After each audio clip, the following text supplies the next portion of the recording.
yan uwana musulmi alhazai bayin Allah, barkanmu da wannan rana, barkanmu da wannan lokaci da muka kasance a wannan rana mai albarka wacce take rana Arafa ne. Yan uwana musulmi, abu na farko a takaice abin da muka faɗa a hudubar da Larabci za mu faɗa da Hausa shine ya kamata mu yi wa Allah ta'ala godiya dangane da ni'imar da ya mana ta samun tsayawa a wannan wuri na Arafa. Jama'a mu sani cewa wannan rana ita ce ranar aikin hajji. Manzo Allah ya ce alhajju Arafa, aikin hajjin gaba ɗaya tsayuwar Arafa ne. Don haka idan mun yi sallah abinda ake so alhaji ya miƙe ya tsaya ya ɗaga hannunsa guda biyu yana roƙon Allah tabaraka wa ta'ala tun daga azhar ɗin nan har sai rana ta faɗi lokacin addu'a ne. An ruwaito annabi sallallahu alaihi wasallama da ya tsaya a wannan wuri ya ɗaga hannunsa yana ta addu'a bai sauke hannunsa ba sai da rana ta faɗi. Wannan annabi kenan da Allah ya yafe masa, manzan Allah kenan da Allah ya masa rahama, manzan Allah wanda yake da aljannar sallallahu alaihi wasallama, amma ya yi ta addu'a har sai da rana ta faɗi.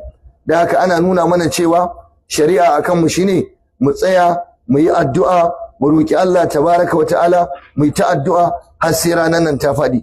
Wanda ya gaji da tsayawa ya zauna ya yi addu'arsa a zaune. Bacci dai daman tun da asuba muke ta bacci, alhamdulillah mun sha bacci mun more, mun ci abinci wajen sau 3 ko sau 4.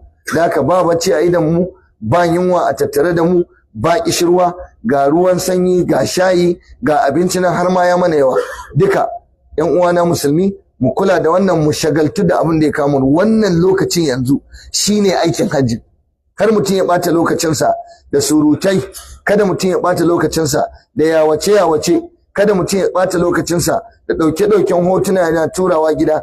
Ka ɓata lokacinka akan addu'a da roƙon Allah.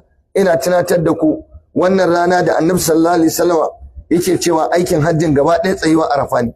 Kuma ina tunatar da ku faɗin Annabi Muhammad sallallahu alaihi wasallam, duk wanda ya aikin hajji bai yi fasikanci ba, bai yi maganar mata ba, bai nemi mace ba, zai koma kamar ranar da tsohuwarsa ta haife shi bai da zanubi ko dai a tattare da shi.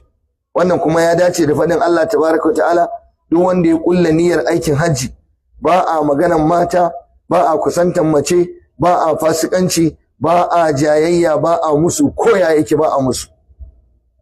Allah tabaraka ta'ala ya faɗi wannan, hadisin manzon Allah sallallahu alaihi wasallam ya tabbatar mana da wannan.